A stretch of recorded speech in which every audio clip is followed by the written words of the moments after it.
Bener, kagak ada polisi kali tuh. Kalau lagi ada polisi kali itu berhenti. Kalau nggak ada polisi,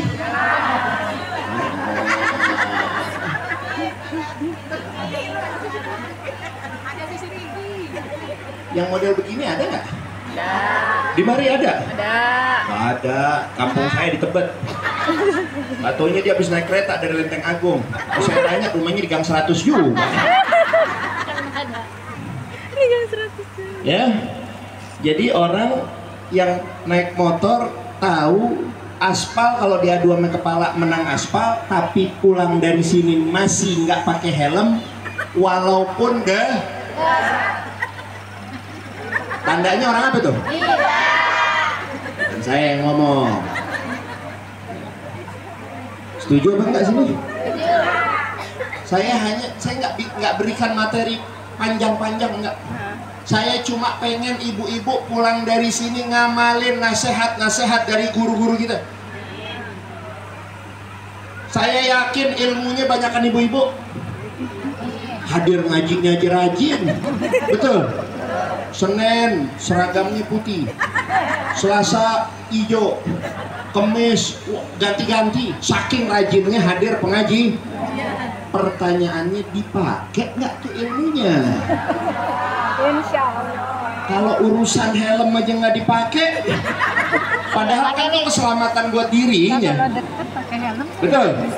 Kalau lampu merah aja masih diterobos, lihat ada polisi sama kamera apa enggak? Kalau enggak main jalan aja berarti itu nggak dipakai. Tandanya orang gila. Siapa yang ngomong? Al-Imamul Ghazali. Ya, wal amalu bi ghairi ilmin la yakun. Begitu juga amal tanpa ilmu nggak jadi. Amal tanpa ilmu nggak jadi. Sebagaimana Sahibuz Zubat mengatakan dalam kitab Zubatnya, seseorang kalau ngamalin sesuatu tanpa ilmu mardud, tertolak oleh Allah Subhanahu wa ta'ala. Lah, habis sholat subuh sembahyang ba'diyah. Ada apa enggak? Ada apa enggak? Habis sholat asar saking pengennya dapat pahala, ada ba'diyah. Boleh apa enggak? Jangan nambah-nambahin tanpa ilmu. Maka alhamdulillah kita ini orang-orang yang alhamdulillah Allah berikan taufik dan hidayah, dan kita doakan mudah-mudahan anak keturunan kita pula mendapatkan taufik dan hidayah agar Allah Ta'ala terus berikan kita dan anak keturunan kita keamanan di dalam bersimpuh, di dalam memandang, di dalam menghormati, di dalam memuliakan pewaris-pewarisnya Nabi besar Muhammad sallallahu alaihi wasallam. Jangan putus ya sampai berada di kita dua. Lihat sekarang fitnah udah mulai banyak apa belum? Fitnah udah mulai banyak apa belum? Berapa tahun kemarin habaib yang diobok-obok, betul? Berapa tahun ini kemarin habaib yang diadu domba sama kiai, betul? Berapa tahun ini habaib dirusak namanya, betul? Tapi lihat sekarang apa yang saya sampaikan sama dengan apa yang disampaikan oleh Al-Walid Al-Habib Ali bin Abdurrahman As-Segaf, dan juga disampaikan oleh Sayyidina Al-Jid Al-Imam Al-Habib Abdurrahman bin Ahmad bin Abdul Qadir As-Segaf Bukit Duri. Ntar bakal lihat, nanti kalian bakal lihat ada begitu banyak fitnah yang mana nanti orang mulai dibikin nggak percaya dengan zuriyah Nabi besar Muhammad. Bukan sampai situ saja, kalau fitnah ini berkembang dipakai di tengah masyarakat kita, akan terus fitnah ini berjalan. Kemana jalannya? Mereka akan menindaklanjuti keterusannya karena didapati, digabul, diterima oleh masyarakat Indonesia. Udah nggak percaya lagi dengan zuriyah Nabi Muhammad, mereka akan naik kepada pewarisnya Nabi Muhammad. Terbukti omongan itu, hadirin wal hadirat yang dirahmati Allah. Terbukti sekarang kiai yang lagi diobok-obok Betul apa betul? Belum lama lagi nanti apa? Pondok-pondok pesantren, majelis-majelis, dan juga sekolah-sekolah Islam yang bakal diopok-opok. Sallu ala Muhammad. Ya, kira-kira paham apa enggak ini? Jadi tolong ya, kita semua, apalagi saya ngomong di hadapan para ibu-ibu. Ibu-ibu ini adalah madrasatul ula, sekolah pertamanya generasi-generasi seterusnya. Tolong, ini yang namanya setan gepeng nih, tahu setan gepeng? Ini bencana yang sesungguhnya ada di sini. Jangan sampai kita menjadi fasilitator, memberikan fasilitas kepada anak-anak kita. Yang ngasih duit kita, yang beliin pulsa kita, di rumah yang bayar wifi kita yang justru menjerumuskan anak-anak kita kepada pemahaman-pemahaman yang tidak benar. Saya mau tanya, hadir maulid cinta nggak sama Rasulullah? Jawab yang kompak di belakang, belum kedengeran suaranya. Hadir maulid cinta nggak sama Rasulullah? Oh, jawab yang kompak, cinta nggak sama Rasulullah? Al-mahabbah laha alamat. Cinta itu harus punya bukti. Jangan cuma hadir setahun sekali terus kita ngaku bahwa diri kita cinta sama Rasulullah. Betul? Oh, bini saya sama pasti sama ibu-ibu, betul? Saya kalau kurang-kurang bilang I love you, Bu. Bu, aku cinta padamu, Bu. Begitu saya ngomong sama bini saya. Waduh, coba kira-kira kalau saya ngomongnya setahun sekali, ngambek nggak tuh orang? Kira ini ya. Ibu-ibu kalau punya laki, ini saya mudah-mudahan udah punya laki semua ya. Lakinya bilang menunjukkan rasa cintanya setahun sekali. Mau apa enggak? Mau apa enggak? Enggak. Bini saya, wow. Apa itu? Nyaut aja, maunya tiap hari katanya. Betul. Lalu apa dasar kita ini bisa dimasukkan oleh Allah Subhanahu wa taala terhadap orang-orang yang memang benar cintanya kepada Nabi Muhammad? Bahasa anak sekarang, the true love. Yes. True love. Bingung kenapa? Kalau bahasa orang apa sih ini, Gang 100 benar ya? Ya. Tanjung Barat, the true love. Kalau bahasa orang Tebet, haqiqatul mahabbah. Artinya sama, cinta yang sejati.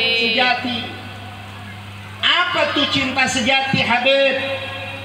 Ketika kita memiliki perasaan, saya wajib cinta dengan apa yang dicinta oleh kekasih saya. Betul apa betul? Betul apa enggak? Ya. Kira-kira orang, saya dah yang ngasih contoh ya. Saya bilang begini sama bini saya, wahai istriku yang cantik, diam lagi. Percaya nggak bini saya cakep? Percaya. Apa percaya? Lakinya aja lihat aja begini teman-temannya. Saya bilang sama istri saya, wahai kekasihku, istriku yang cantik, saya cinta kepadamu, tapi saya benci empet sama bapak lu. Tapi gua gedek sama emak lu. Nyaut aja di belakang. Tuh, tadi saya bilang the true love, bahasa Arabnya haqiqatul mahabbah, cinta yang sejati adalah ketika seorang pecinta mencintai kekasihnya dan dia juga mencintai apa yang dicintai oleh kekasihnya. Betul betul. Tapi kalau ada orang, saya contohin saya Saya bilang sama bini saya cinta kepadamu hai istriku, tapi saya enek sama bapak lu, saya gedek sama bapak lu. Kira-kira itu saya namanya beneran cinta apa cinta yang dusta? Jawab dong. Kenapa dusta? Kewajiban seseorang ketika mencintai kekasihnya adalah wajib hukumnya mencintai apa yang menjadi kecintaan kekasihnya. Kira-kira Nabi Muhammad cinta nggak dengan anak keturunannya? Cinta nggak dengan zuriyahnya? Terus ada orang sekarang ngakunya ahlu sunnah wal jamaah, ada orang sekarang ngakunya pembela wali songo. Saya nyebutin aja dah, dia berani nyebutin. Ada nggak yang udah masuk sini tuh, yang model begitu? Sampai berani bongkar-bongkar makam para aulia wassalihin, sampai berani-berani menghinakan anak keturunan Nabi Muhammad. Tapi kalau ditanya cinta nggak sama Rasulullah, dia jawab cinta. Artinya cintanya beneran apa dusta? Jawab bu, cintanya beneran apa dusta? Dusta bu.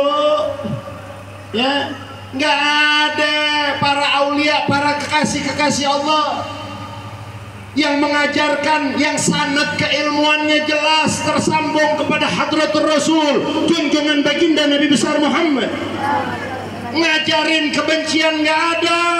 Betul. Kenapa? Yuk sama-sama kita tahu, mumpung nih momen maulid, kita sama-sama tahu apa sih tugas pokok dan fungsi Nabi besar Muhammad.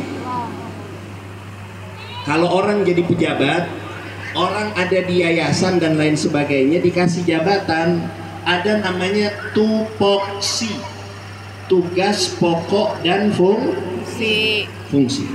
Begitu pula Nabi besar kita Muhammad Sallallahu alaihi wasallam yang kita peringati maulidnya saat ini. Kita harus tahu, kita harus paham apa tugas pokok dan fungsi Rasulullah Sallallahu alaihi wasallam. Tugas pokok dan fungsi Nabi Muhammad yang pertama, menyebarkan kalimat tauhid, la ilaha illallah Muhammadur Rasulullah. Ingat, ini adalah kalimat tauhid. Yang kedua, tugas pokok dan fungsi Rasulullah. Yang setelah dua pokok ini baru bercabang tugas-tugas Nabi yang lain. Tapi tugas pokok dan fungsi Nabi yang pertama menyebarkan kalimat tauhid, la ilaha illallah Muhammadur, yang karena sebab kita ucapkan, kita ikrarkan, kita imani Allah dan Nabi Muhammad, dengan kita baca itu kalimat tauhid, itu menjadi kunci pembuka kita insya Allah semua masuk ke dalam syurganya Allah subhanahu. Tapi mohon maaf, punya kalimat la ilaha illallah Muhammadur Rasulullah saja tidak cukup. Kenapa? Tugas pokok dan fungsi Nabi yang kedua kita juga wajib jalankan. Apa itu Habib? Yang kedua adalah tauhidul kalimah, menyatukan orang-orang yang telah berkalimat tauhid. Ini semua kan saudara ya bu ya. Betul. Nabi mempersaudarakan kita, Nabi bikin akur kita, Nabi demen sama umatnya yang saling tolong menolong. Bahkan di dalam hadis qudsi Allah firmankan untuk Nabi besar Muhammad, tolong ya Muhammad disampaikan ya kepada umatmu, saking pentingnya ini ukhuwah, saking pentingnya ini persaudaraan dalam Islam. Apa kata Allah? Wajabat mahabbati lil mutahabbina fiyya wal mutajalisina fiyya والمتحبين فيها والزائرين فيها والمتبادلين فيها wajabat mahabbati, kata Allah. Wajib hukumnya mendapat cintaku, wajabat mahabbati. Wajib Allah berikan cintanya. Buat siapa? Lil mutahabbina fiyya. Orang-orang yang saling cinta mencintai karena Allah. Di sini ada nggak yang gerendeng sama sebelahnya? Jawab. Ada nggak? Nggak ada. Di sini ada nggak yang udah putus silaturahmi 15 kali lebaran? Ada apa nggak? Tertolaknya doa karena ada satu orang saja.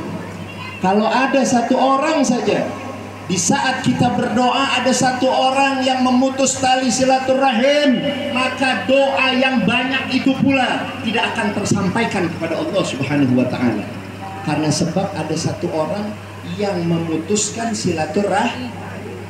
Tapi apa kata Allah? Wajabat mahabbati, wajib dapat cintaku. Lil mutahabbina fiyya, yang orang nih saling cinta mencintai karena Allah kayak kita. Alhamdulillah. Wal mutajalisina fiyya, saling duduk karena Allah. Wal mutazawirina fiyya, saling ziarah menziarahi karena Allah. Wal mutabadilina fiyya, saling membantu tolong menolong karena Allah. Wajib dapat cintanya Allah. Allah kalau cinta sama kita, Bu, tinggal angkat tangan, kita menjadi orang yang mujabud dakwah, yang doanya pasti diijabah dan tidak tertolak oleh Allah. Pengen nggak jadi kekasih Allah? Yuk ikutin nih tugas pokok dan fungsi Nabi. Sebarkan kalimat la ilaha illallah Muhammadur dengan kasih sayang. Yang kedua, jangan hobi menjadi orang-orang menjadikan dirinya sebagai pengikut musuh-musuh Allah dan Nabi Muhammad. Kalau Nabi tugas pokoknya nyebarin kalimat la ilaha illallah Muhammadur Rasulullah, artinya kalimat tauhid, dan tauhidul kalimah, menyatukan orang, mempersaudarakan umat Islam. Ada tugas pokok dan fungsi musuh-musuh Allah dan musuh-musuh Nabi besar Muhammad. Siapa itu? Syaitan, iblis, dan kroni-kroninya. Allah nyatakan dalam Al-Quran, innama yuridu syaitanu ayyugi'a bainakumul adawata wal baghdha. Ingat, kalau Nabi punya tugas pokok dan fungsi, setan juga punya tugas pokok dan fungsi. Sallallahu ala Muhammad. Dengarkan ini baik-baik. Apa tugas pokok dan fungsi kroninya iblis, syaitan, dan lain-lainnya? Yang pertama, Allah nyatakan mereka para syaitan dari kalangan jin dan manusia, tugas pokok dan fungsi mereka adalah menebarkan di tengah-tengah umat Islam permusuhan, pertikaian, kebencian. Jadi kalau ada orang ngomongnya ngajakin ribut aja, ngomongnya ngajakin orang pada berpecah belah aja, ngomongnya ngajakin orang bongkar makam orang soleh. Paham sampai sini? Ngomongnya orang bikin rusuh aja, bukan turunan apalagi pewarisnya Nabi Muhammad yang model begitu. Melainkan apa? Kroni-kroninya Paham sampai sini, Bu? Paham sampai sini, Bu? Karena ini zamannya lagi zaman fitnah. Tolong cerdaslah dalam menggunakan sosial media. Nggak usah dilihat-lihat kabar-kabar yang nggak ngenakin. Betul? Kenapa? Kalau kita semakin lihat, makin banyak muncul yang model begitu. Saya nggak ngerti dah tuh, jadi FYP apa gimana nanti katanya. Intinya apa? Udah fokus aja, jalanin apa yang telah ulama-ulama kita, para ustadzah-ustadzah kita, para tuan-tuan dan puan-puan guru kita ajarkan kepada kita. Fokus amal.